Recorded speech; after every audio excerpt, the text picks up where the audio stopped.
Hey, Sam Caucci. I'm the founder and CEO of 1Huddle with Donna. Hi, guys. Director of Marketing at 1Huddle, and we're here at iHeartRadio. Excited about being on the Passage to Profit radio show here in a few minutes. 1Huddle, we are a game platform for employee training. So the concept really came out of the idea that we know that our workforce today is changing pretty dramatically. We know that the jobs that people are performing are going to be changing and impacted more than ever by things like robots and automation. And I think that with that in mind, the ways that companies are training and developing their people have largely stayed the same. And we think that with at a time when we have 5 different generations of work at the same time, for the first time ever, at a time when employees are on the go, how do we make training something that employees want to do instead of just have to? We do that with our game platform. That's wonderful. I remember when I started my first job in the chemical industry, I thought I knew everything. Quickly learned I knew nothing. Or they give you these big manuals. I started in the chemical industry too. They give you these big, thick books that you're supposed to read, and then half the time what there was in the books didn't even match up with the job, right? So it's a tough way to be trained.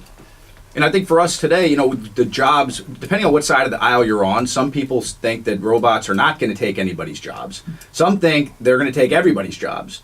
And I think, for us, we know that no matter what, jobs are going to change. The things you do at work are going to shift, which means we need to use technology and software to sit at that intersection to be able to react as fast as possible to the way that tasks are changing and jobs are changing. Building manuals, building PowerPoints, building videos, it's archaic. So many companies still stuck in the Stone Age. We're trying to address that problem. We're iPhone and Android native, so employees can download an app, log in using their corporate email address, and instead of a module or chapter in a book, they play a game. So 2 to 3 minute quick burst games. As you play, you move up leaderboards against your coworkers. As you play, the proof that we found is you learn faster through struggle that's introduced through a game.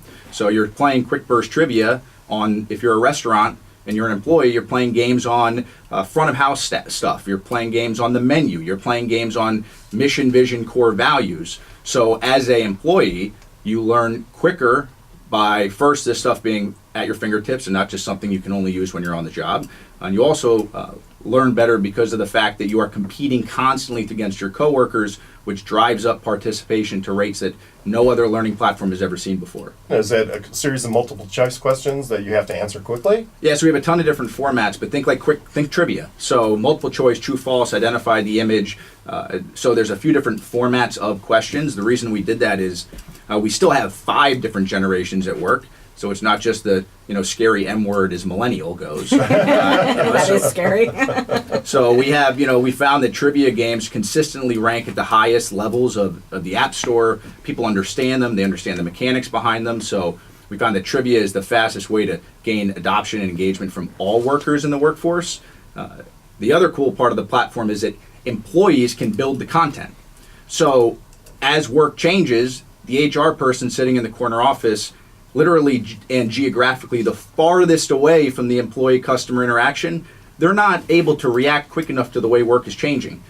If you're a company with 1,000 employees, you actually have 1,000 learning and development people, and we're putting them to work to suggest new content as work changes. Can you give us an example of a question that might appear in one of the training tests?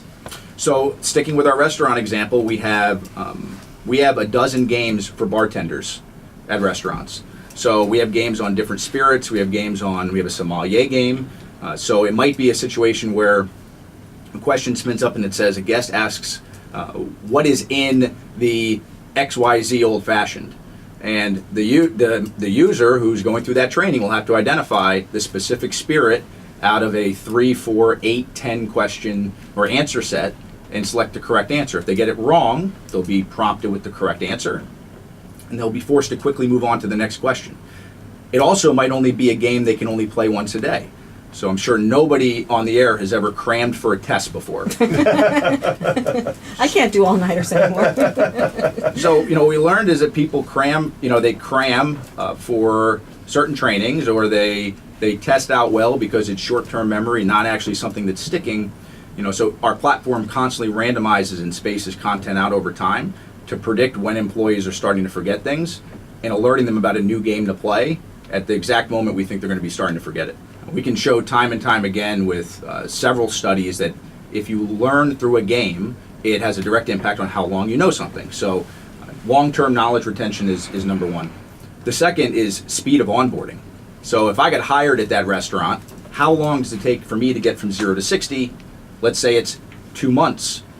We have scenarios across the globe where we've cut onboarding time in as much as half because of the way you learn through a game leading up to day one and then in your first few weeks of the job.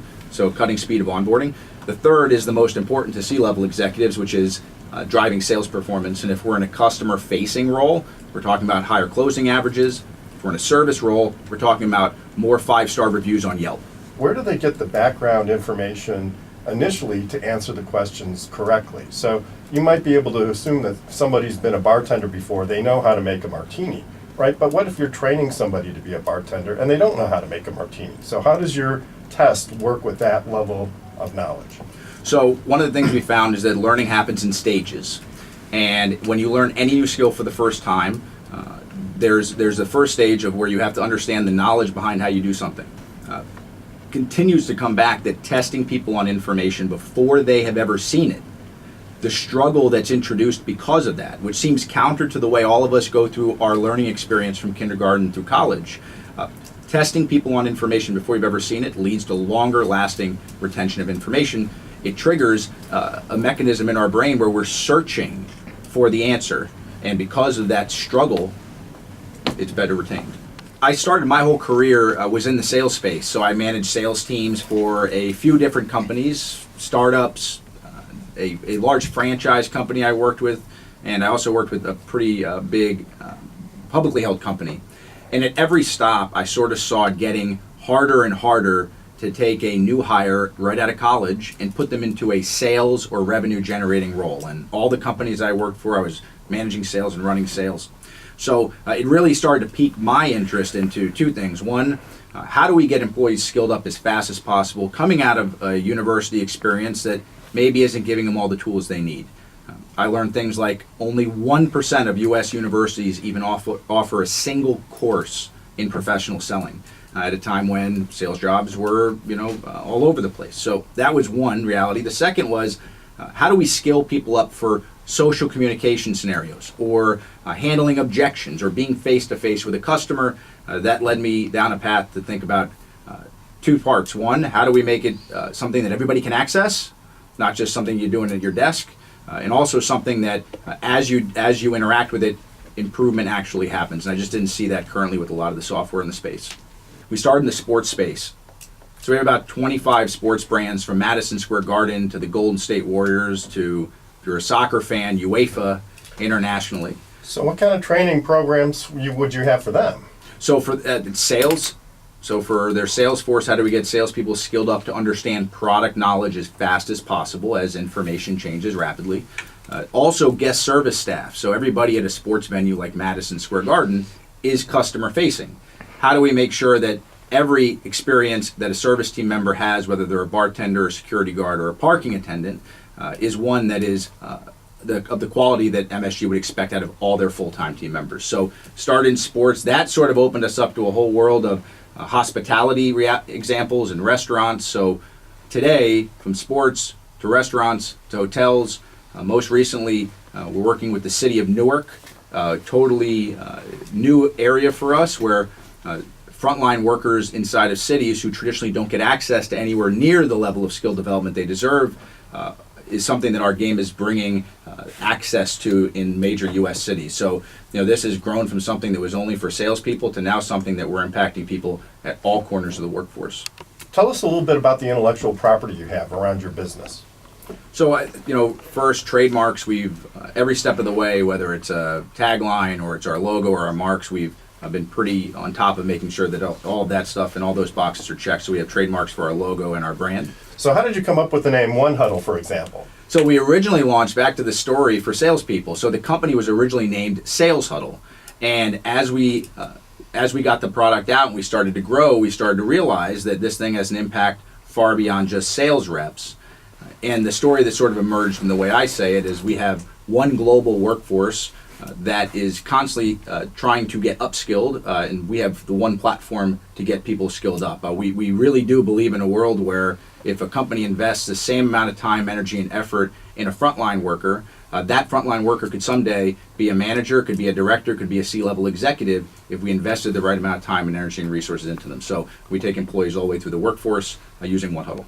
And so you also mentioned during the break that you have patents covering your technology too. Correct. So all of our patents revolve around our game build tool. So while the game itself is usually what everybody loves to talk about, the reality of the challenge in the workforce is middle managers and frontline managers that can't quickly develop content.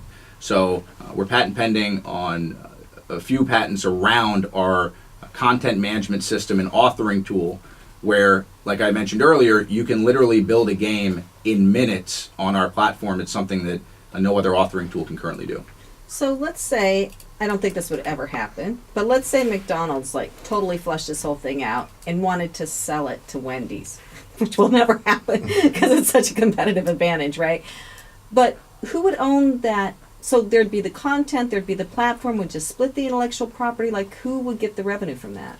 So when we build a platform for a client, the content that's authored on the platform by the client is owned by the company. So if you are a large hotel brand and you are building 30, 40, 50 games a year on different training or communication topics, when you build a question on our platform, you retain ownership of that IP.